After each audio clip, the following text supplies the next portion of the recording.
दोस्तों नमस्कार, स्वागत है आपका परीक्षा खबरी में। 14 अक्टूबर की महत्वपूर्ण खबरों को चलिए तेज़ी से देख लेते हैं और साथ ही साथ जो हम स्पेशल चला रहे हैं 10 दिन का, इन जो फैक्ट्स हैं इनको ज़रूर ध्यान से देखिएगा, कहीं भी छूटे हुए होंगे। यहाँ से अगर प्रश्न पूछेगा तो ईजिली आप कर लोगे। चलिए, विश्व दृष्टि दिवस 14 अक्टूबर 2021 को मनाया जाता है। तो 2021 के लिए यह दिन 14 अक्टूबर को मनाया जाएगा। विश्व दृष्टि दिवस अक्टूबर के दूसरे गुरुवार को आयोजित जागरूकता का एक वार्षिक दिवस है। तो दूसरे गुरुवार जब भी पड़ेगा जिस दिन, उस दिन विश्व दृष्टि दिवस मनाया जाता है। तो आज 14 अक्टूबर को दूसरा गुरुवार है, तो इसलिए आज मनाया जा रहा है। यह दिन अंधेपन सहित दृष्टि हानि पर वैश्विक ध्यान केंद्रित करता है। 2021 की विषय वस्तु लव योर आइज़ है। कम दृष्टि कई कारकों के कारण हो सकती है, जिनमें मधुमेह, ट्रैकोमा जैसी बीमारियां, आँखों का आघात शामिल हैं। अक्षय ऊर्जा निवेश आकर्षण सूचकांक में भारत तीसरे स्थान पर रहा। तो consultancy firm Ernst and Young द्वारा जारी 58वें renewable energy country attractiveness index में भारत ने तीसरी रैंक बरकरार रखी है।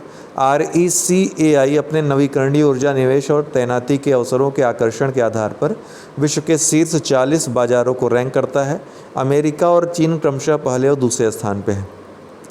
IMF ने वित्त वर्ष 2022 के लिए भारत के विकास अनुमान को 9.5% पर बरकरार रखा है। ध्यान रखिएगा, ये बात ध्यान रखने वाली बात है कि IMF ने जुलाई 2021 में वित्त वर्ष 2021 के लिए भारत के विकास के अनुमान को 12.5% के पिछले जो अनुमान था उसको घटाकर 9.5% कर दिया था।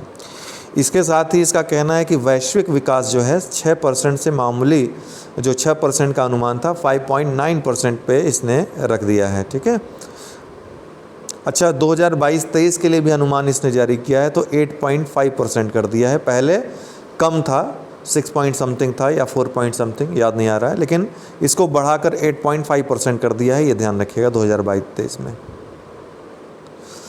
केंद्रीय मंत्रिमंडल ने दी 2025-26 तक के लिए अमृत 2.0 को मंजूरी। तो केंद्रीय मंत्रिमंडल ने 12 अक्टूबर 2021 को कायाकल्प और शहरी परिवर्तन के लिए अटल मिशन 2.0 को 2025-26 तक मंजूरी दे दी।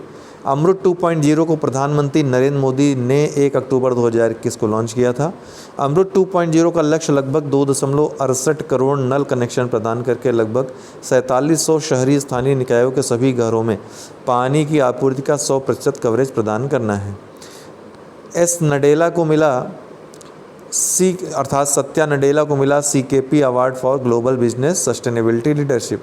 तो माइक्रोसॉफ्ट के CEO भारतीय अमेरिकी सत्य नडेला को प्रतिष्ठित सम्मान CK Prahalad award for global business sustainability leadership से सम्मानित किया गया है। यह पुरस्कार 2021 corporate eco forum annual leadership retreat के दौरान प्रस्तुत किया गया। करुप्पुर कलमकारी पेंटिंग कल्लाकुरिची वुड नक्काशी को मिला GI टैग। तो तमिलनाडु में करुप्पुर कलमकारी पेंटिंग और कल्लाकुरिची वुड नक्काशी को GI टैग प्राप्त हुए हैं। ये पेंटिंग एक सूती कपड़े पर बांस के पेड़ और नारियल के पेड़ के तनों से बने पेन या ब्रश का उपयोग करके बनाई जाती है। लकड़ी को नक्काशी पारंपरिक डिजाइन का उपयोग करके मंदिर से संबंधित वस्तुओं को तराशने में माहिर कारीगरों द्वारा की जाती है। आयरलैंड की एमी हंटर बनी एक दिवसीय शतक बनाने वाली दुनिया की सबसे कम उम्र की खिलाड़ी। तो आयरलैंड की एमी हंटर 11 अक्टूबर 2021 को एक दिवसीय शतक बनाने वाली सबसे कम उम्र की महिला खिलाड़ी बनी है। उन्होंने नाबाद 121 रन बनाकर जिम्बाब्वे के खिलाफ जीत सुनिश्चित की। इससे पहले भारत की मिताली राज द्वारा बनाए गए रिकॉर्ड को इन्होंने तोड़ दिया, अर्थात अभी तक का सबसे कम उम्र की वही थी मिताली राज। वह आयरलैंड के लिए वनडे शतक लगाने वाली चौथी महिला हैं और वर्ष 2000 के बाद से पहली महिला हैं।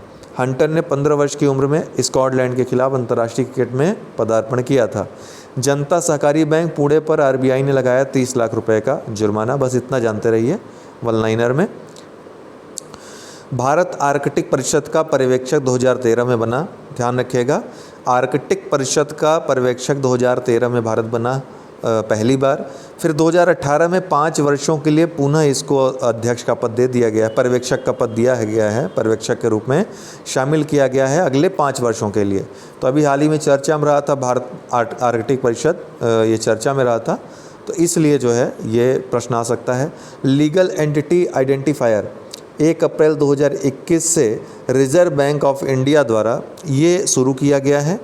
20 अंकों की संख्या है, ध्यान रखिएगा। RTGS और NEFT के माध्यम से जो लेन देन करते हैं, ऑनलाइन जो लेन देन करते हैं, 50 करोड़ या अधिक भुगतान के लिए ये उनकी पहचान करने के लिए, ऐसे लेन देन कर्ताओं की पहचान करने के लिए लीगल एंटिटी आइडेंटिफायर ये 1 अप्रैल 2021 से रिजर्व बैंक ऑफ इंडिया द्वारा शुरू की गई है।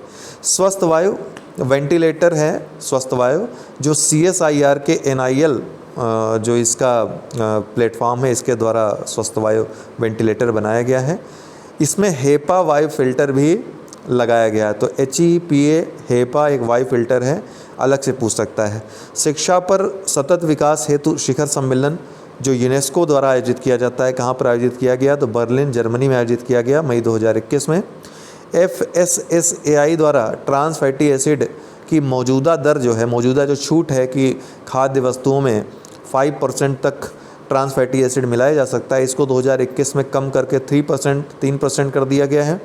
2022 में इसको कम करके 2% कर दिया गया है। तो 2021 में 3%, 2022 में 2%, वर्तमान में 5% थी, इसको छूट को कम कर दिया गया है। स्मॉल फाइनेंस बैंक का संचालन करने का लाइसेंस प्राप्त करने वाला भारत का पहला शहरी सहकारी बैंक कौन सा है, कहाँ पर स्थित है? उत्तर प्रदेश का है। क्या नाम है? Shivalik mercantile co operative bank. तो ये इसको भारत का पहला शहरी सहकारी बैंक जिसको स्मॉल फाइनेंस बैंक का संचालन करने का लाइसेंस प्राप्त हुआ है RBI के द्वारा। भारत वर्ष 2022 के लिए संयुक्त राष्ट्र सुरक्षा परिषद की आतंकवादी रोधी समिति का अध्यक्ष बनाया गया है। तो वर्ष 2022 के लिए याद रखिएगा किसको? भारत को। प्रीति पंत पैनल अभी हाल ही में चर्चा में रहा, क्यों? क्योंकि जो स्वास्थ्य सर्वेक्षण हुआ NFHS 5, इसके प्रतिकूल निष्कर्षों का अध्ययन करने के लिए इसका गठन किया गया है। इसका नेतृत्व तो प्रीति पंत कर रही हैं। खाद्य मूल्य सूचकांक कौन जारी करता है, पूछ सकता है? तो FAO, खाद्य और कृषि संगठन। WTO विश्व व्यापार संगठन ने अपनी 7वीं भारत व्यापार समीक्षा नीति अभी हाल ही में घोषित की थी। इससे पूर्व छठी जो है 2015 में व्यापार समीक्षा नीति आई। तो नंबर में गड़बड़ कर सकता है आयोग, चौथा पाँचवा कर देगा तो गलत हो जाएगा, तो ये याद रखिएगा। 7वीं व्यापार समीक्षा नीति अभी हाल ही में जारी हुई। ईज़ ऑफ डूइंग बिजनेस में शीर्ष 50 पर इस भारत को लाना इसका उद्देश्य। हालांकि ईज़ ऑफ डूइंग बिजनेस जो इंडेक्स है विश्व बैंक का है, उसको विश्व बैंक ने बंद करने का भी हाल ही में फैसला किया है। जल जीवन मिशन 2019 से प्रारंभ हुआ था। इस मिशन के तहत कौन सा राज्य है जो 100% पाइप कनेक्शन देने वाला भारत का पहला राज्य बना है? तो गोवा। जो जल शक्ति मंत्रालय है उसने कुछ आंकड़े दिए थे, तो आज़ादी से अगस्त 2019 तक 3.23 करोड़ कनेक्शन मिले हुए थे, जब तक ये योजना शुरू नहीं हुई थी। योजना शुरू होने के बाद 1 वर्ष से भी कम समय में 3.04 करोड़ नए कनेक्शन प्रदान किए गए। श्योर इस सैलरी अकाउंट, ये किस बैंक ने ये सैलरी अकाउंट शुरू किया है? बंधन बैंक ने। भारतीय सेना और उनके परिवारजनों को लाभ पहुंचाने के लिए। तो भारतीय सेना के जो सैनिक हैं वो तो हैं ही, उनके परिवार वाले भी इसमें सम्मिलित होंगे लाभ में, याद रखिएगा। इथीरियम क्यों चर्चा में रहा? ये क्रिप्टो करेंसी है। इसके जो संस्थापक हैं इसके इथीरियम के, उन्होंने हाल ही में भारत सरकार को कुछ मदद दी है, तो इसके लिए चर्चा में है। कास्ट ऑफ लिविंग सर्वे, कामगारों के लिए सबसे महंगा शहर विश्व के अगर दृष्टि से देखें तो अशगाबाद है। भारत में सबसे महंगा शहर है कोई कास्ट ऑफ लिविंग सर्वे में तो मुंबई है। सरकार ने हैदराबाद और पुणे में 2 केंद्रीय औषधि प्रयोगशाला स्थापित की है, ध्यान रखिएगा। कोविड-19 टीकाकरण के लिए हैदराबाद और पुणे में 2 केंद्रीय औषधि प्रयोगशाला स्थापित की है। सागरबानी पहाड़ी जंगल, ये कहाँ पे है? तो फरीदाबाद हरियाणा में है। एक प्रागैतिहासिक स्थल है। हाल ही में गुफा चित्रों की यहाँ पे खोज हुई है, इसलिए चर्चा में आया है, तो याद रखिएगा, ठीक है। मंगरबानी पहाड़ी जंगल, मंगरबानी पहाड़ी जंगल। विश्वविद्यालय शिखर सम्मेलन 2021, ये OP जिंदल ग्लोबल विश्वविद्यालय में आयोजित हुआ, सोनीपत हरियाणा में। प्रोजेक्ट रिप्लान 2018 में शुरू किया गया था खादी व ग्रामोद्योग आयोग के द्वारा स्वच्छ भारत अभियान के एक हिस्से के रूप में। हाल ही में पेटेंट पंजीकरण इसका कराया गया है। किसका प्रोजेक्ट पंजीकरण करवाया है इसने? तो प्लास्टिक मिश्रित हस्त निर्मित कागज़ को बढ़ावा देने के लिए इस प्रोडक्ट को पेटेंट पंजीकरण करवाया है, ठीक है। ये प्लास्टिक मिश्रित हस्त निर्मित कागज़ जो है ये पर्यावरण के अनुकूल माना जा रहा है और इसीलिए प्रोजेक्ट रिप्लान के तहत इसने पेटेंट पंजीकरण भी कराया है। भूटान कृत्रिम कीटनाशकों को प्रतिबंधित करने वाला दुनिया का पहला देश बना है। कौन? भूटान।